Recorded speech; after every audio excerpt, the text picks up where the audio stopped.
Olá, meus amores, tudo bem com vocês? Eu espero que sim. Hoje eu tenho um assunto bem delicado para conversar com vocês, que é sobre o autismo. Sou mãe atípica. Minha filha hoje ela tá com 17 anos, vai fazer 18 no mês de julho. E eu posso falar que assim, eu tenho autoridade para falar do autismo, não como uma psicóloga, psiquiatra, né, mas como mãe. Nada melhor do que a experiência, né, para falar. Quando a experiência fala, o resto se cala. Ter uma criança autista com diagnóstico de autismo aos 18 anos muda a vida de qualquer pessoa, né? Quando a minha filha nasceu, eu tinha 18 anos. Quando o diagnóstico dela chegou, ela era muito novinha. Então ela já eu ia fazer 19, na verdade. Eu tive o diagnóstico dela um pouquinho antes de um ano, porque assim, o autismo dela era tão visível que foi um diagnóstico muito rápido. E assim, o autismo ele tem as fases, né? As etapas.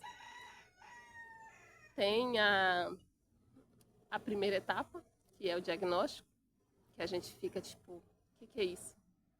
Né? Então a gente por enquanto não sofre porque a gente não sabe do que se trata. Essa é a primeira etapa.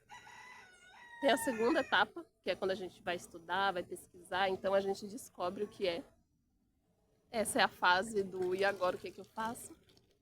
Né? O que eu vou fazer? Como que vai ficar a minha vida? Você se vê num buraco, sem saber para que lado ir, sem direção, sem rumo, perdida, sozinha. Então você fica numa sensação de impotência, porque você não sabe o que vai acontecer. E tem a fase 3, que é a depressão. Eu vivi as três fases assim bem profundas. A fase da depressão foi a mais terrível, que foi quando o mundo desabou na minha cabeça e eu me vi sozinha com ela, sem saber como seria o nosso futuro. Na época eu era muito imatura. Então, assim, eu acreditava que iria melhorar, que as terapias iriam ajudar e que ela iria, na minha mente, eu acreditava que ela iria melhorar, né, que tudo aquilo ia passar. E assim, eu acreditava que ela iria falar, né, que questão de 2, 3 anos ela iria falar. Então, na minha cabecinha, eu acreditava que tudo aquilo ia passar. Há 18 anos atrás, o autismo, ele era visto completamente diferente como é hoje, né? As terapias eram diferentes, né? Então não tinha, né? O nosso acesso à internet era mais limitado, não tinha, né? Tantas informações como existem hoje. Então para mim foi um baque, né? É tipo assim, o meu mundo desabou com 18, 19 anos, né? Tipo, ia entrar para faculdade, né? Tava com todo um projeto. E eu lembro de quando o médico deu o diagnóstico dela para mim, eu hoje assim eu já perdoei, mas na época, né, depois de muito tempo, eu olhava para esse médico, quando eu lembrava desse médico, eu pensava assim, cara, ele tá na profissão errada, porque a forma como ele lidou comigo, eu não achei que foi correto. Ele falou para mim, mãezinha, o que a natureza estraga, o homem não conserta. Você estuda? Eu falei, sim. Né? Tô concluindo ensino médio, vou começar a faculdade. Ele falou assim, você trabalha? Eu falei, sim, eu trabalho. Ele falou, então você vai sair do trabalho, você vai parar de estudar, você vai cuidar da sua filha. Tá? Porque o que a natureza, ele usou esse termo, o que a natureza estraga, o homem não conserta. Você vai ter uma criança dependente de você pro resto da sua vida. Assim, para mim era um mundo completamente novo, né? Eu achei que ela ia tomar um remedinho e que iria sarar, né? Na minha mente era mais ou menos isso. E aí, quando ela passou, né, em avaliação com esse neurologista, foi dessa forma que ele falou para mim, realmente.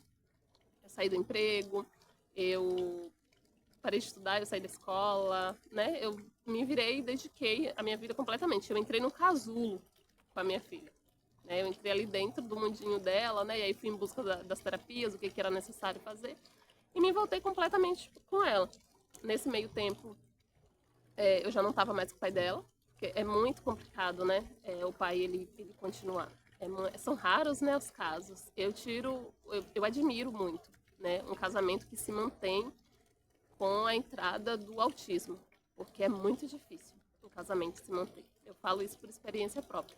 Então, assim, o diagnóstico chegou, o rapaz deu no pé. Então, é muito complicado, né? O autismo, ele mexe com toda a estrutura, né? Com toda a base familiar. E ali eu me vi sozinha com ela, tive o apoio da minha mãe, Então, parei de trabalhar, fiquei morando com a minha mãe, só cuidando dela. Nesse tempo, eu entrei numa depressão, assim, numa situação que é difícil até de falar, sabe?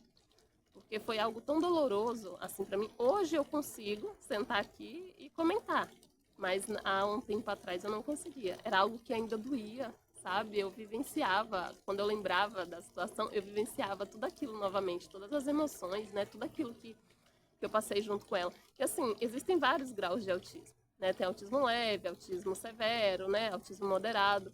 Então, na verdade, eu acho que autismo leve não existe, né? Existem crianças que têm uma dificuldade menor que outras, né? Tem algumas que têm maiores. No caso da minha filha, ela tem, assim, uma dificuldade muito maior. Então, ela é completamente dependente de mim.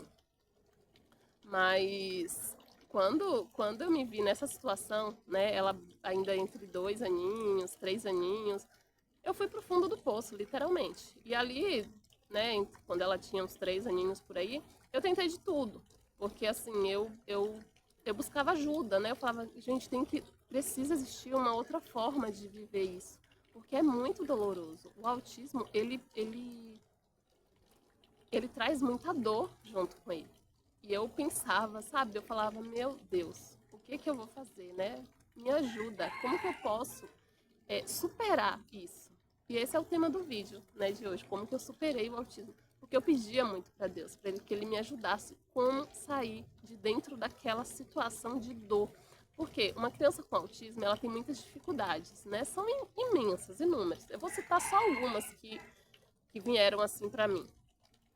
A questão do sono. Minha filha não dormia. Então, até ela passar por psiquiatras para acertar a medicação, eu não dormia. A gente, na verdade, não só eu, né? Eu, minha mãe e minha irmã, a gente não dormia com ela. A gente, às vezes, revezava para ver quem ia ficar acordado, né, à noite com ela. Assim, era muitos gritos, muitos choros. Então, você vive o inferno na Terra. O autismo, quando ele vem na vida de uma família, ele desestrutura, ele tira tudo do lugar, né? E aí eu falava para Deus, falava, cara, precisa ter uma outra forma de vivenciar isso aqui, né? Se existe uma outra maneira, uma maneira mais fácil, né, mais leve, me mostra como que eu posso, né, sair dessa situação. Nisso eu fui para a igreja, depois de muito tempo, porque antes eu busquei consolo, porque assim, a gente precisa de coisas que confortem a dor. Isso é normal, o cérebro sempre vai procurar algo que traga uma sensação de bem-estar no lugar de algo que está machucado, né, que está doendo. Então, assim, eu busquei por muito tempo, eu busquei ajuda, né, eu busquei trazer sensações nas baladas, nas festas, nos rolês, né, sempre deixar minha filha com a minha mãe, sempre estava nas baladinhas e tal, só que isso não durou, né, não conseguiu preencher a dor, porque o vazio, a dor que o autismo traz a uma pessoa, gente, é muito grande. Então, as baladas, né, os rolês não foram suficientes para suprir aquilo.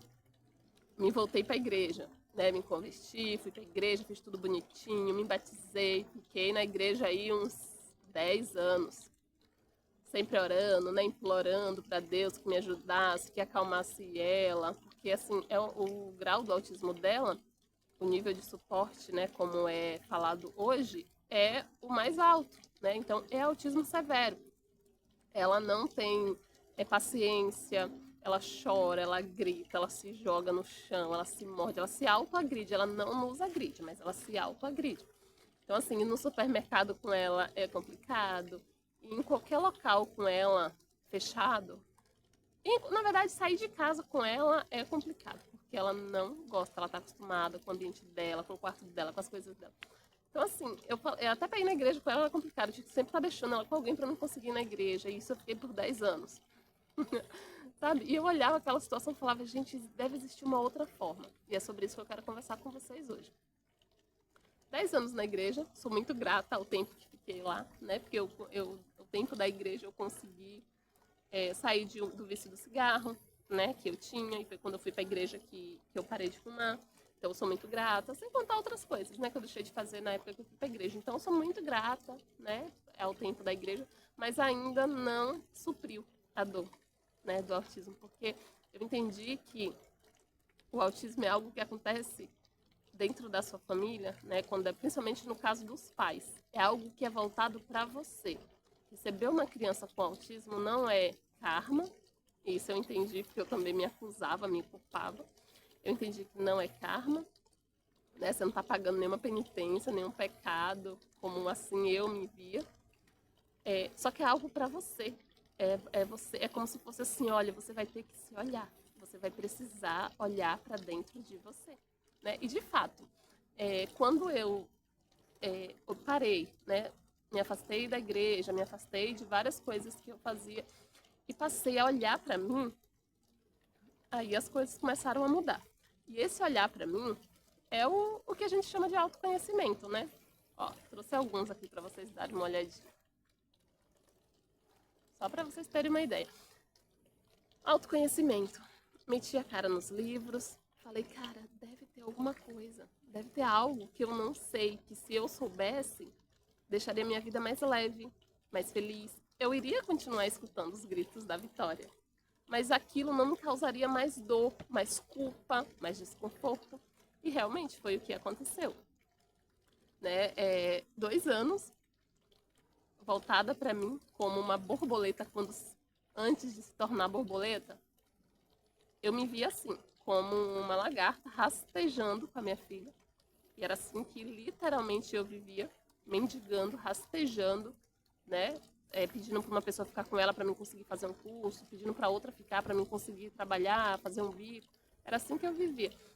E quando eu me voltei para o autoconhecimento, eu entrei dentro de um casulo, fiquei trancada lá por uns 2 anos e hoje eu me vejo como uma borboleta. Porque hoje, olha, eu tô aqui gravando, já tá escurecendo, ela tá ali deitada. Ela ainda grita? Grita! Ela ainda grita. Ela precisa tomar medicamento? 5. Ela toma 5 medicamentos. Só que aí eu entendi que quando eu mudei, eu me voltei para dentro de mim, olhando os meus padrões de pensamentos, né? Olhando como que eu enxergo a vida. Quando eu parei para olhar como eu enxergo a vida num contexto todo, eu percebi que tudo mudou, inclusive ela. Entende? Eu não sei se vocês estão entendendo o que eu estou falando, mas eu espero que sim, porque essa é a intenção do vídeo. Quando eu mudei a minha forma de olhar para o autismo, a dor que o autismo me causava é como se tivesse desaparecido. Então, assim, se alguém olhar para ela e falar assim, nossa, tadinha, né, de você, tem a filha especial, tadinha da Vitória, eu dou risada. Eu falo, mas tadinha, por quê? A Vitória é super feliz dentro do mundinho dela. Não tem mais as limitações que eu tinha, porque assim, se eu não consigo ir no mercado com ela, se eu preciso ir no mercado e tenho que levar ela, vai chorando mesmo. Antes, quando eu saía com ela, que ela tinha as crises, eu me sentia mal, eu me sentia constrangida pelas outras pessoas, sabe? Era uma sensação muito estranha. Hoje, se ela se jogar no chão, ou se ela se morder, ou se ela se bater, ou seja lá o que for que ela faça no supermercado ou na farmácia, seja lá o que ela faça, eu vou olhar, vou tentar acalmar e falar, calma, amor, a gente já tá chegando. Mas aquele mal-estar, ele desapareceu. Por quê? Porque eu mudei a forma de enxergar o autismo, sabe? O autoconhecimento, ele me levou para esse lugar de olhar para tudo e abençoar tudo. Então, eu abençoo a minha filha, eu abençoo cada dia da vida dela. São 17 anos comigo. Eu abençoo cada dia da vida dela, eu abençoo o autismo, porque eu sei que se ela me escolheu como mãe, tinha uma lição incrível por trás disso, cara. E era isso que eu pedia para Deus na época que eu estava na igreja, que ele me mostrasse. Né? Na época da igreja, eu não conseguia enxergar isso, mas dentro do autoconhecimento, sim. Os livros, tá, me ajudaram, foi a ponte para esse lugar que eu encontrei de paz. E é incrível porque, assim, eu não vou falar que nada tira a minha paz, tá? Porque às vezes é complicado. Então, às vezes ainda acontece algumas situações assim que me tiram um pouco do eixo, né? É um trabalho aí, um processo, né? Só quem alcançou a iluminação que já tá lá em cima que consegue ficar 100% assim. Mas eu falo que é muito difícil me tirar, sabe, desse lugar de tranquilidade. Na verdade, a Vitória não me tira mais desse lugar. Outras pessoas do meu convívio até conseguem, sabe, me tirar ali do eixo. Mas a Vitória não mais. O autismo, né, a síndrome não mais. Aí tem questões alimentares, né? Assim, a gente precisa dar comidinha para ela. Então a gente dá comida na boca. Antes isso para mim era muito complicado, né? Porque eu queria que ela comesse sozinha, então era um sofrimento. Hoje não. Hoje, sabe, virou algo normal. Então não tem mais a dor que tinha. Ela é uma mocinha, então ela menstrua. Eu tenho o cuidado, né, com ela nos dias que ela tá menstruada. Antes também era complicado no começo, né? Falar, meu Deus. Hoje, por isso que eu falo, é a forma da gente olhar a situação. Hoje eu olho assim e falo, cara, como eu sou grata. Porque ela veio, me tirou daquele mundozinho ali de pequeno em que eu vivia, onde eu não enxergava o outro, né? Porque o autismo ele faz você começar a enxergar o outro. E a Vitória fez isso comigo, através do autismo. Então hoje eu abençoo tudo e todos. A dor sumiu e foi assim que eu superei o autismo. E continuo lidando com ele, não sei quanto tempo ela vai ficar comigo. Espero que seja bastante, sou muito grata a Deus. O medo, né? Eu até lembrei de algo que eu acho muito importante falar aqui. O medo, um dos maiores medos que as mães dos autistas têm é de morrer. Porque a gente não sabe, né, o que vai acontecer com eles. É medo do que vai acontecer com eles. Eu morria em vida com esse medo. Hoje eu não tenho mais. Entende? Então, o autoconhecimento, ele faz isso com a gente. Hoje eu não tenho mais. Eu sei que tudo tá bem, tudo vai ficar bem. Né? Vivo no presente, a gente sai do futuro. Os problemas, eles estão no futuro. Quando a gente entra no autoconhecimento, a gente passa a viver no presente. E no presente está tudo bem. Se o nosso presente está bem, Deus está cuidando do nosso futuro. A gente não precisa se preocupar. A gente não está lá, a gente está aqui. Então é isso. Espero que vocês tenham gostado. Tá bom? Até o próximo vídeo.